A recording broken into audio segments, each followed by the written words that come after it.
चलता हूँ दादी माँ। वापस आने में 20-25 दिन लगेंगे। विजय, आवारों की तरह मत घूमना। जी भैया। सुनिए, कहाँ जा रहे हैं? अरे डरती क्यों? बताया था ना तुम्हें, भूल गई? प्रोजेक्ट के काम से मुझे जाना है। वहाँ काम धीमे चल रहा है, देखने जा रहा हूँ। मत जाइए, न जाने क्यों बहुत ही बुरे सपने देख रही हूँ। हफ्ते 2 हफ्ते के बाद जा सकते हैं ना? आज तक इस घर में एक ही औरत थी जो इन बातों को मानती थी, लेकिन अब तो एक नहीं 2-2 हो गई हैं। देखो, नींद में जो सपने देखते हैं उन्हें जागते ही भूल जाना चाहिए, नहीं तो जिंदगी भी एक सपना बन के रह जाएगी। ये क्या, तुमने बी कॉम्प्लेक्स टैबलेट्स क्यों नहीं खाई? नाखून क्यों काट रही हो? रोज 2 टैबलेट्स खाने से बच्चा तंदुरुस्त रहता है, बोला था ना। आप क्या बहुत बड़े डॉक्टर हैं? देखिए मैडम, धर्मपत्नी जब प्रेग्नेंट हो तो हस्बैंड को डॉक्टर बनना ही पड़ता है, ऐसा डॉक्टर बुद्धूराम ने वो कहा भी है। आपकी तरह कोई बीपी पेशेंट होगा। ये क्या, बीपी बढ़ गया है? आपकी चीखें सुनकर मुझे छोड़ दीजिए Sunita, please. Wait Sunita, BP तो चेक करने दो। नहीं नहीं, अरे मेरी बात सुनो। मुझे जाने दो।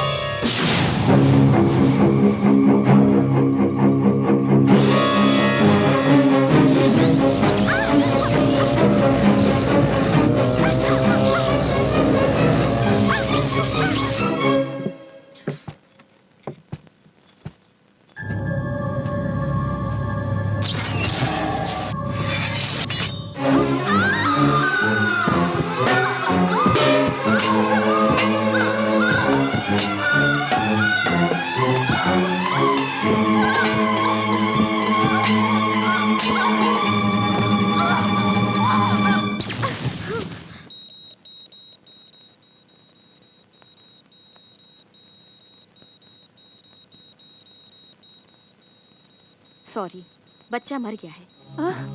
ऑपरेशन करके माँ की जान बच जाए तो आपका नसीब है, समझ लीजिए। नर्स फॉर्म लेकर आएगी, उस पे आप साइन कर देना। 3 बजे ऑपरेशन है।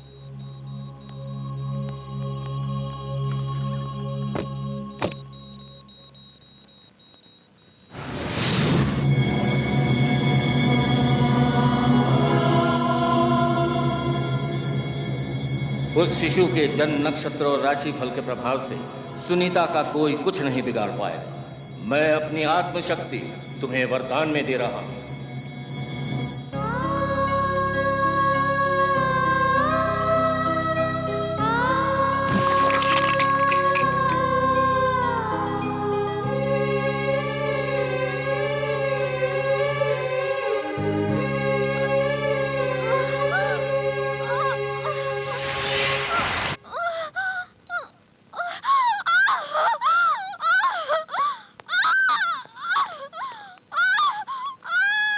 सिस्टर, जल्दी ऑपरेशन की तैयारी करो।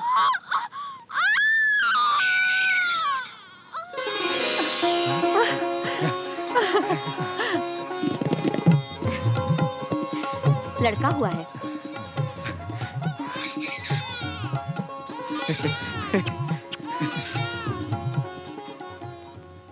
ओम वास्तोष्पदे प्रतिदाने किस्मास्मा में सो अनमेवो भवानः यत्ते मही प्रतिदंडो यशस्वनमेधिः द्विपदे चतुष्पदे पदे शग्वयाशकं सदा ते चक्षे मही।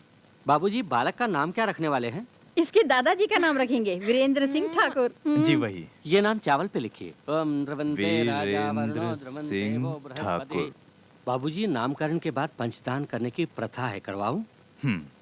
ओम गोदानम, गोदानम, ओम भूदानम, भूदानम, ओम स्वर्णदानम, स्वर्णदानम, ओम वस्त्रदानम, वस्त्रदानम, ओम आयुर्दानम, आयुर्दानम।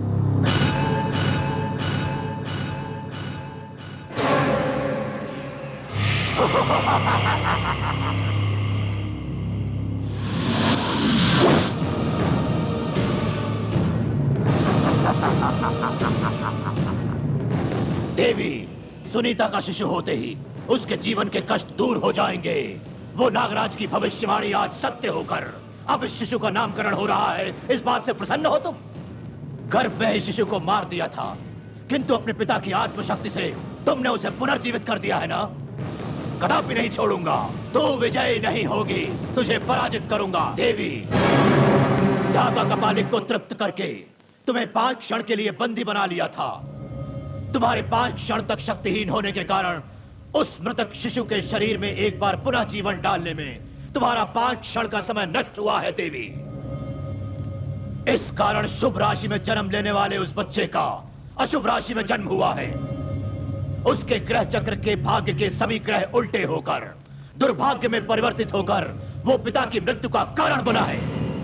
बच्चे के जन्म के 21वें दिन उसके पिता की सर फटने के कारण मृत्यु हो जाएगी।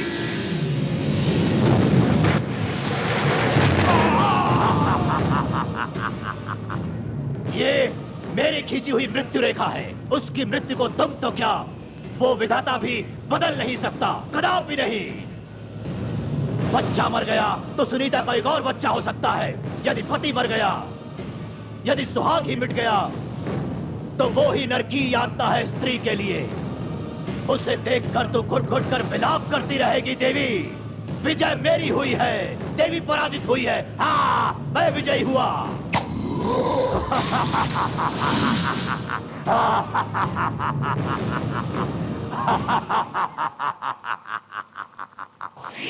शांताकारं भुजगशयनं पद्मनाभं सुरेशं पंडित मेघवर्णं जी, शुभ। मंत्र ठीक से नहीं पढ़ रहे हैं आप, जरा सोच समझ कर पढ़िए। नहीं जी, मैं ठीक से ही पढ़ रहा हूँ। शांताकारं भुजगशयनं पद्मनाभं सुरेशं मेघवर्णं शुभांगं लक्ष्मीकान्तं कमलनयनं योगज्ञानगम्यं देवी, उम्र में छोटी हो फिर भी मेरे जीवन में आज तक जो भी शुभ कार्य हुआ वो तुम्हारी वजह से हुआ है। इसलिए मेरे हाथों से ये सुहागन का जोड़ा लेकर मुझे सौभाग्यवती होने का आशीर्वाद दो।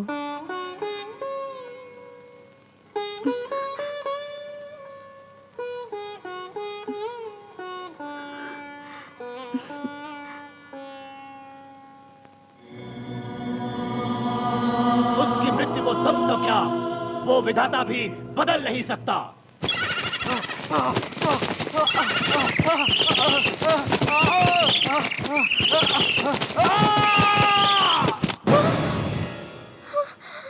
सुनीता जब जाग जाए तो उसे बता देना कि मैं चला गया। चलता हूँ दादी माँ, वापस आने में 20-25 दिन लगेंगे। विजय, आवारों की तरह मत घूमना। जी भैया। सुनिए, कहाँ जा रहे हैं?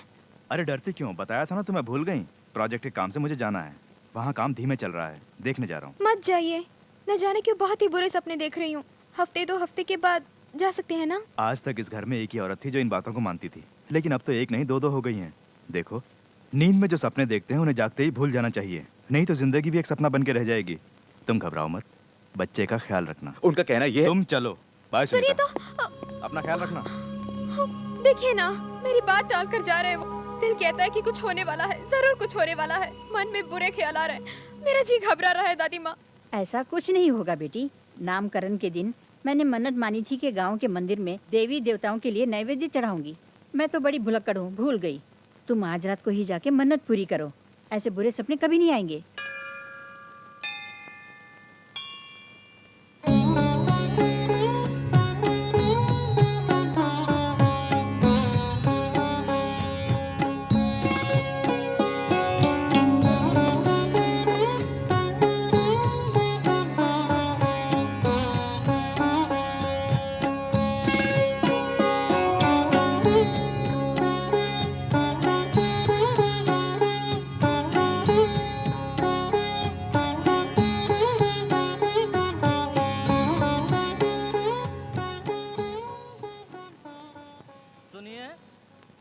ये कार्तिक पूर्णिमा की अंतिम रात है। कहते हैं आज रात देवियां मंदिर में प्रवास करती हैं।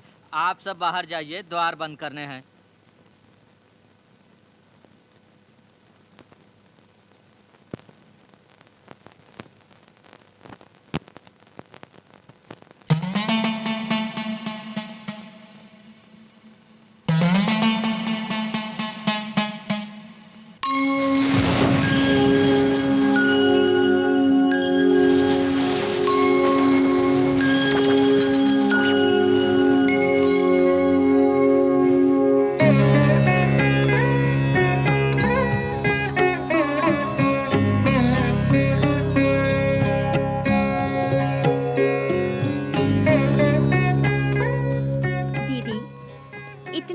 दीपों से मंदिर को जगमगाने वाली अवश्य पुण्यवती होगी। फल फूल व कुमकुम से हमारा और इस मंदिर का अलंकार करने वाली सुहागन धन्य है। इसी कारण जीवन भर सुहागन रहने और सदा सौभाग्यवती रहने का आशीर्वाद देती हूँ। तथास्तु। दीर्घ सुमंगली भव। माते, आपका आशीर्वाद कैसे सफल होगा? सुनीता के सुहाग को मिटाने के लिए उसके सर पर मृत्यु मंडरा रही है। उसके पति शीघ्र ही मृत्यु प्राप्त करने वाले हैं। तो इस आशीर्वाद का क्या अर्थ हुआ माते?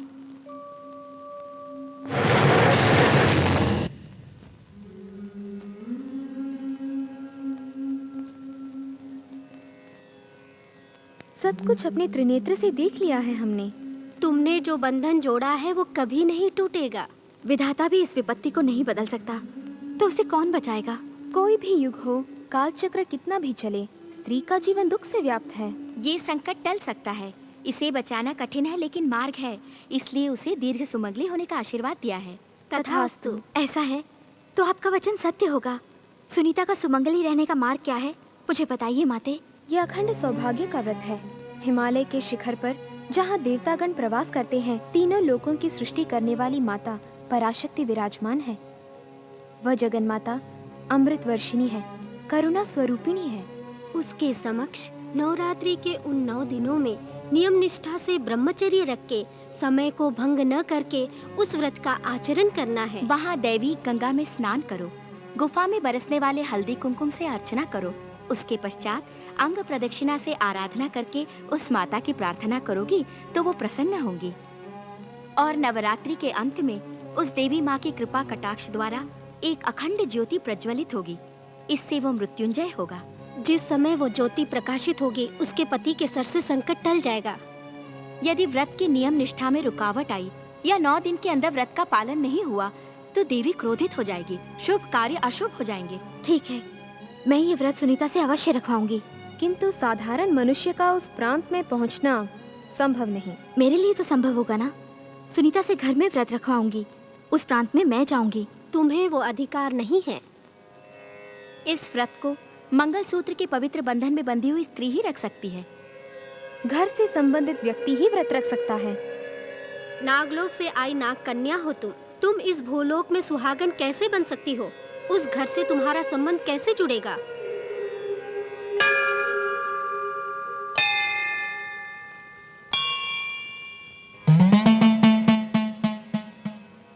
इस नवरात्रि के 9 दिन कठिन निष्ठा से ललिता सहस्त्र नाम जप के देवी माँ की आराधना करनी है।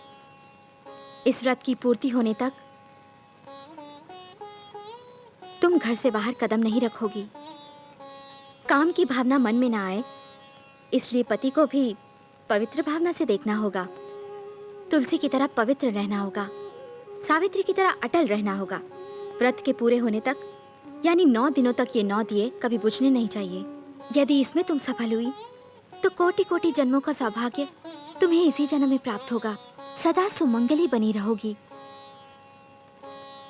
तुम्हारे सभी कष्ट हमेशा के लिए मिट जाएंगे। एक सगी बहन से भी बढ़कर तुम मेरी देखभाल कर रही हो। आखिर तुम्हारा मुझसे संबंध क्या है?